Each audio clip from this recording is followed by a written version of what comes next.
I have this old Craftsman saw here. I think it's Craftsman. Mastercraft. It's a Mastercraft saw. And we got it at the dump for free. And it has been working all right, but it has a habit of throwing the chain. And I've been trying to figure out why. Because when it doesn't throw the chain, it works fine. The problem seems to be right here with this post being wiggly. This post is what the main drive gear runs on and actually drives the chain. So whenever the chain loads up, it pulls this post over and then lets the sprocket tilt, which then lets it throw the chain. And what seems to be causing that is the casing right here is split.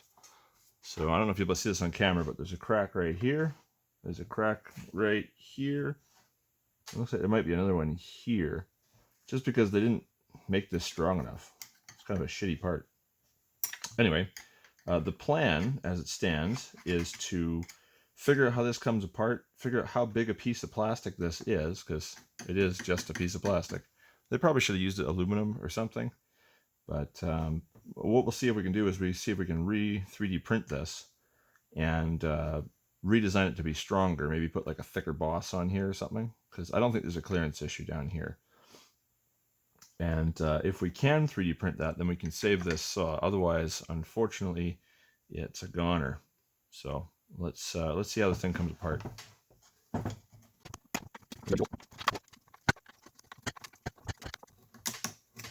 These old Mastercraft saws are really hard to find parts for.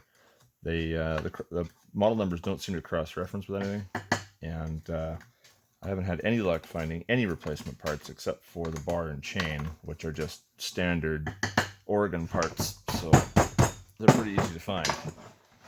But anything as far as bearings and drive gears and stuff goes, might as well not exist. If you do know how to cross-reference a Mastercraft Pro part number, let me know. That would be pretty handy. I don't have it on this one right now. It's on the front casing, which is not here in the shop. But I'll put it up on the screen. And if you know anything, let me know.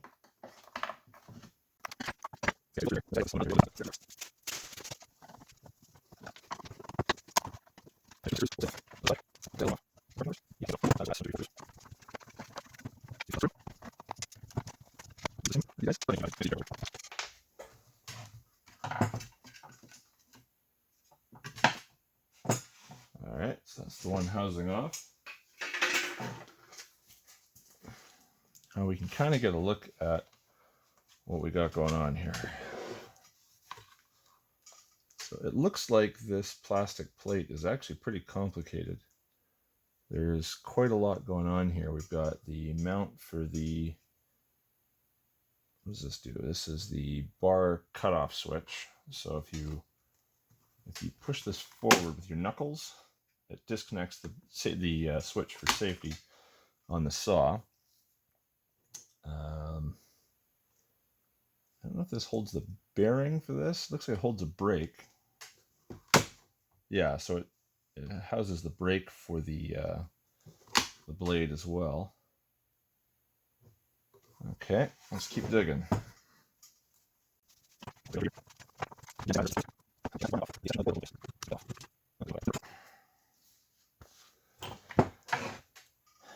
Okay, so we have 1, 2, 3, probably 4 screws that hold on this plastic piece, and this goes right into the motor.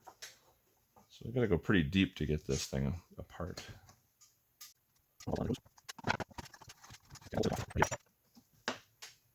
That's the oil pump assembly. The oil pump is very simple. It just runs on a cam inside the drive gear that pushes on this button and just pumps out oil like that. Which we don't want to do because we don't want to oil the workbench. Okay, so that's our oil bottle out. Stick that over there. Then we have this spring-loaded chain brake.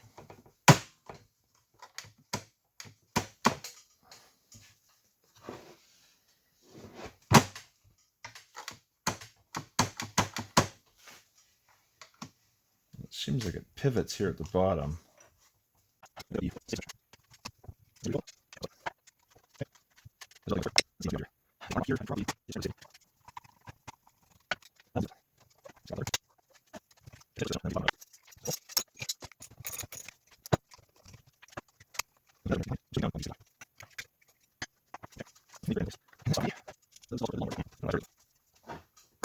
My Torx bit is definitely not going to reach down in there.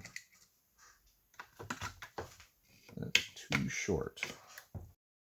Alright, found a combination of tools that'll work. I should be able to get this out of here.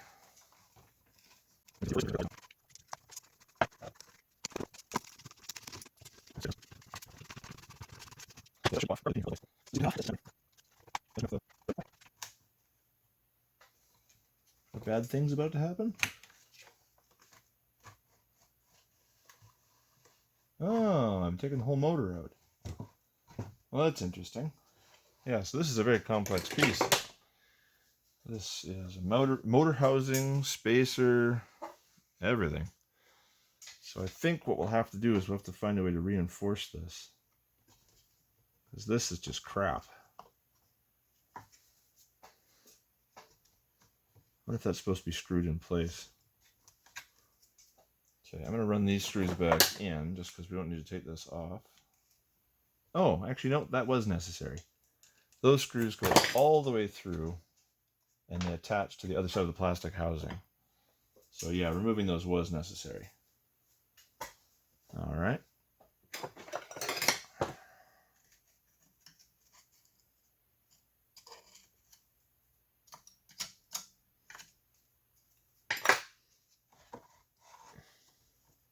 Yeah, I don't think we're going to be 3D printing this part. It could potentially be done, but it's such a complex part. There'd be a lot of support required, and I'd want to make it out of nylon so we'd have the strength in that plastic, and that's a lot of nylon. So how could we repair that acceptably? Maybe we could put a metal ring around that.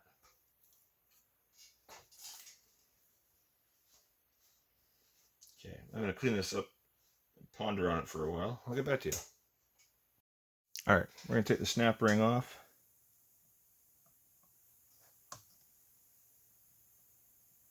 Oh wow, the snap ring is actually smaller than my snap ring pliers. I'll have to use a screwdriver. I'm sure this won't end badly.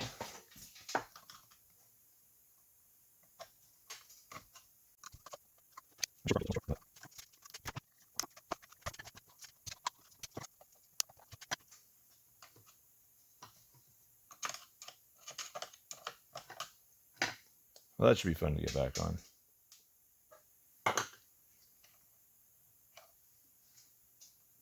There's our pinion. It looks like it's keyed with just a D shaft. Oh, that only releases the pinion. That doesn't get the... Okay, there's this brake on here, so that also must be attached. There we go. That's also keyed to the D shaft.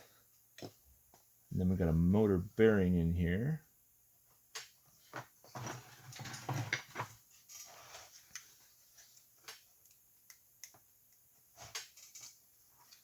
Okay. That seems to be pressed in there.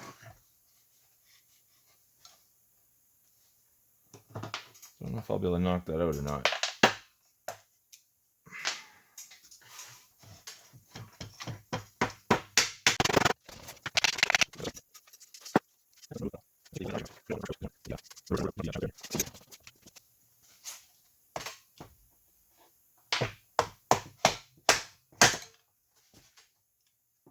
That seems to have done it. Although it looks like the bearing stayed on the shaft and just popped out of the housing. That's probably fine. Oops. And here's our piece.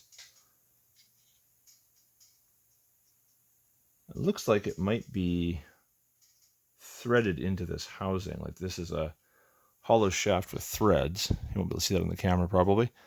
But there's a little access hole back here. And I'm wondering if that will give us what we need. I'm going to blow that out with the compressor. I don't see anything in there that looks like a screw head. Just like the bottom of a shaft. But this is definitely threaded in here. I wonder how it attaches. It's definitely threads down there. Maybe that's an Allen key. I'll see if I have an Allen key that fits in there. Well, it doesn't seem there's an Allen key in there, so I'm not exactly sure how this is fastened. It might just be over molded, or maybe it's held in there with pressure.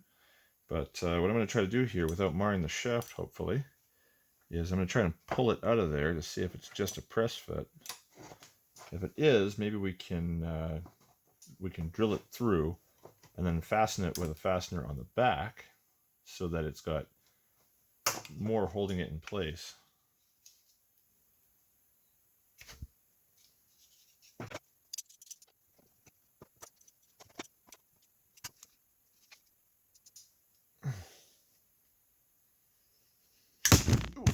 Whoops, sorry, I hit you there. Yeah, so that's not coming off. Seems like there is something holding it in there in some kind of positive way. And I don't know what it is. So it's possible it's just molded that way. Kind of want to break it out of there the rest of the way just to figure it out. Probably not going to lose any strength from that. Yeah, there it goes. So this piece just broke off here. And we can see that that's actually held in with what looks like a little rib here. So they probably cast that in, and then the screw thread in here is probably just for manufacturing. Maybe I can knock it out with a pin. Okay, so I got the part out, and yeah, it was what I thought. There's a rib cast here into the plastic, and this metal piece here has a matching indentation, and it just gets pressed in there or over molded or whatever. But I think what I can do, since there's a hole in the plastic there, and there is a fairly good amount of plastic and lots of clearance on the inside here, that I should be able to drill a hole in the bottom of this, thread it, and then attach it in here so there's some kind of positive pressure holding it down. And then we can figure out some way to reinforce the top and have it held in a couple of different ways. So we'll see what happens with that. Well, scratch that idea. I just noticed that this piece is actually a hardened steel pin, so there will be no drilling this. I don't have the facilities to do that, so we'll have to come up with another plan.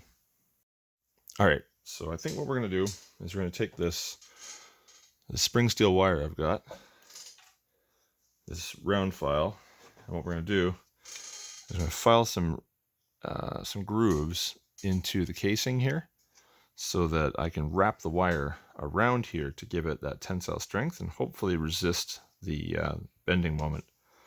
So we'll see what happens. This is going to be super awkward to do on camera, so I'll do it off camera and I'll bring you right back.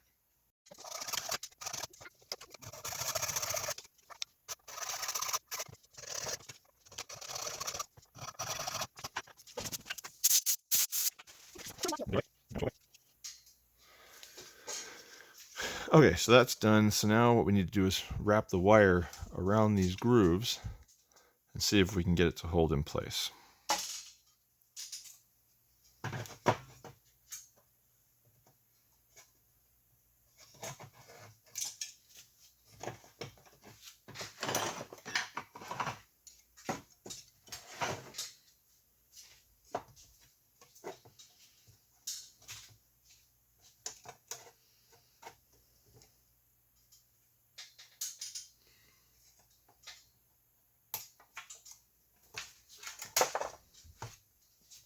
I'm going to grab some needle nose pliers for this.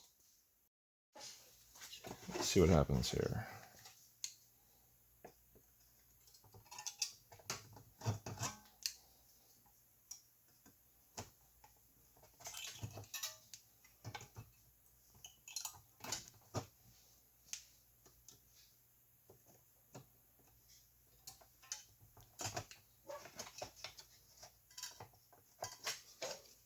Yeah, it's way stiffer than it was. I think if I do a couple of those, that might do the job. All right, so I've got 3 wraps of wire on there. And it seems like it's holding very strong. So I think that solves the crack problem. I did have to cut through some of these ribs to make room for the wire. but hopefully the wire makes up for that lack of strength in the plastic. I'm going to get this reassembled and we'll test it out.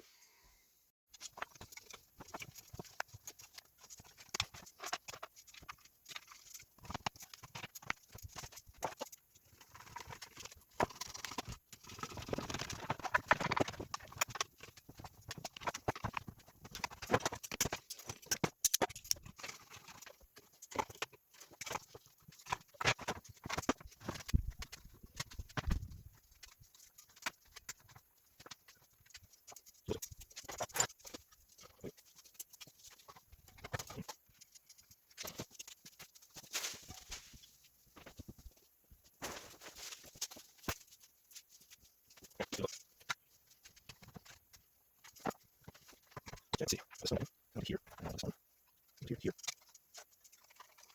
It's ready. That's good.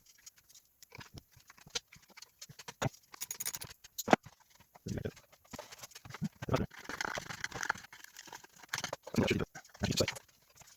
Of course, you know, this one. So, wow. This back. Here. Hold on. This is extra room to go. Next before this. I'm sure more. Here's. This way. So you put that on. Put that on. So you put that on.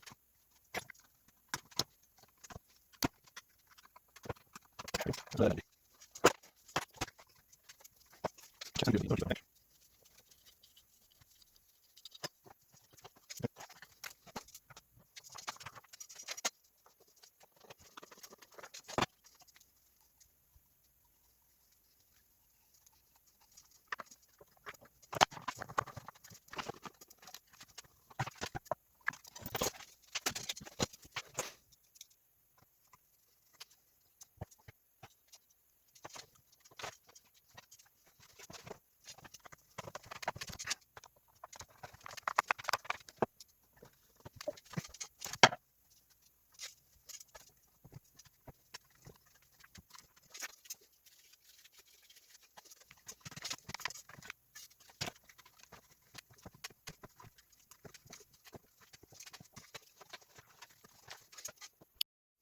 All right, reassembled. Now we just need to grease it, put the bar and the chain back on, and give it a test.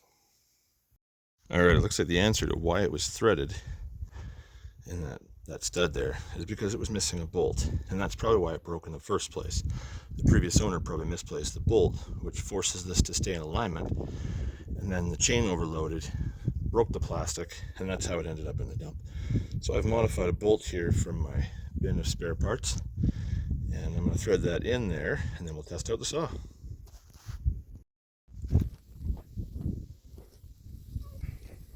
All right, if the chain doesn't come off, we're going to call this a win.